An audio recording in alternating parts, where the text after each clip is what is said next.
Hello दोस्तों, Prisha home kitchen में आपका स्वागत है। आज मैं बनाने वाली हूँ गूंथे हुए आटे से बहुत ही टेस्टी स्नैक्स, जो आपने कभी सोचा भी नहीं होगा कि ये ऐसे बन सकता है और इतना टेस्टी बनता है कि आप हफ्ते में 2 से 3 बार खाना पसंद करेंगे।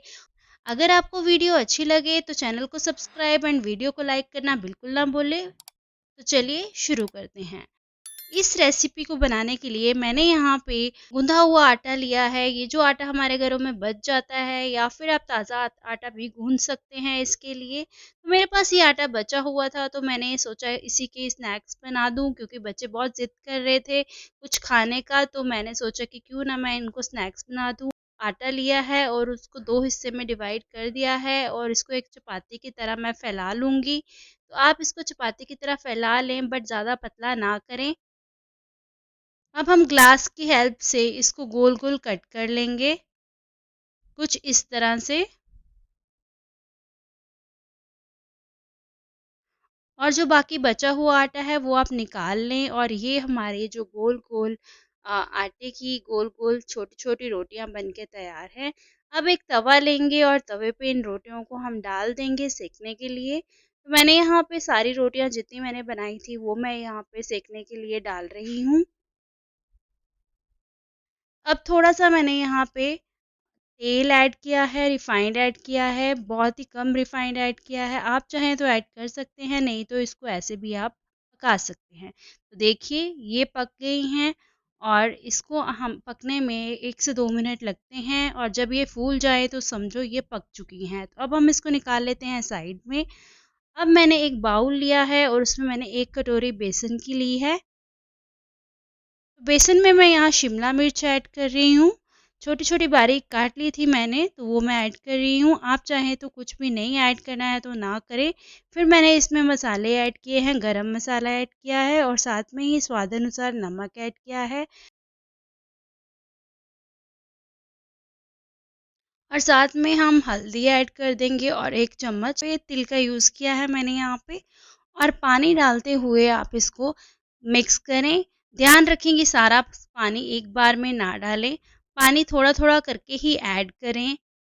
और क्योंकि इसके लिए हमें एकदम से थिक वाला बैटर चाहिए, हमें ज़्यादा पतला नहीं करना है, हमें थिक करना है इसको बिल्कुल। तो आप ध्यान रखें कि पानी आप थोड़ा थोड़ा करके ऐड करें और इसको अच्छे से फेंटें। देखिए जैसे मैं यहाँ पे थोड़ा थोड़ा करके पानी ऐड कर रही हूँ और इसको अच्छे से चला रही हूँ, तो आप भी कुछ इस तरह से इसको चलाएं। हम बेसन जितना ज़्यादा फेंटेंगे उतना ही अच्छा फूलता है। ये हमारा बैटर बन के रेडी है। अब मैंने कुछ उबले आलू लिए हैं, 3 आलू को मैंने उबाल के अच्छे से छील के कद्दूकस कर लिया है। आप चाहें तो मैश कर सकते हैं। फिर मैंने यहाँ पे एक प्याज लिया है छोटे वाला बारीक काट के, साथ में ही हरी मिर्ची ली है, और साथ में हम ऐड कर देंगे गरम मसाला, लाल मिर्ची, यहाँ पे कश्मीरी लाल मिर्च यूज़ कर रही हूँ मैं, साथ में स्वाद अनुसार नमक ऐड कर देंगे, और साथ में ही मैं यहाँ पे ऐड कर रही हूँ थोड़ी सी कसूरी मेथी। इससे बहुत टेस्ट इसका बढ़ जाता है। फिर इसको अच्छे से हम मिक्स कर लेंगे। तो ये हमारा आलू का मिक्सचर बन के है रेडी।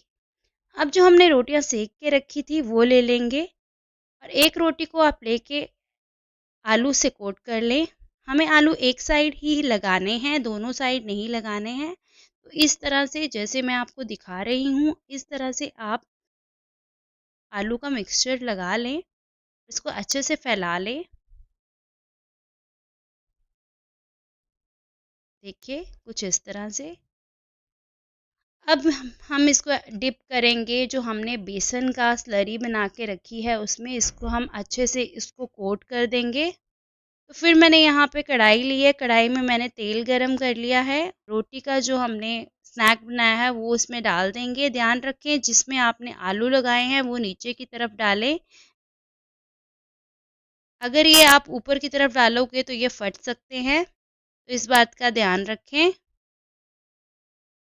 अब इसको आप मीडियम टू लो फ्लेम पे पकाएं, बिल्कुल हाई फ्लेम ना करें, नहीं तो ये जल जाएंगे और अंदर से नहीं पकेंगे। तो इसको आप अलटते पलटते हुए मीडियम टू लो फ्लेम पे पकाएं, ताकि ये अंदर से अच्छे से पक जाएं और ऊपर से सुंदर सा गोल्डन ब्राउन कलर आ जाए इनमें। तो देखिए ये पकने स्टार्ट हो गए हैं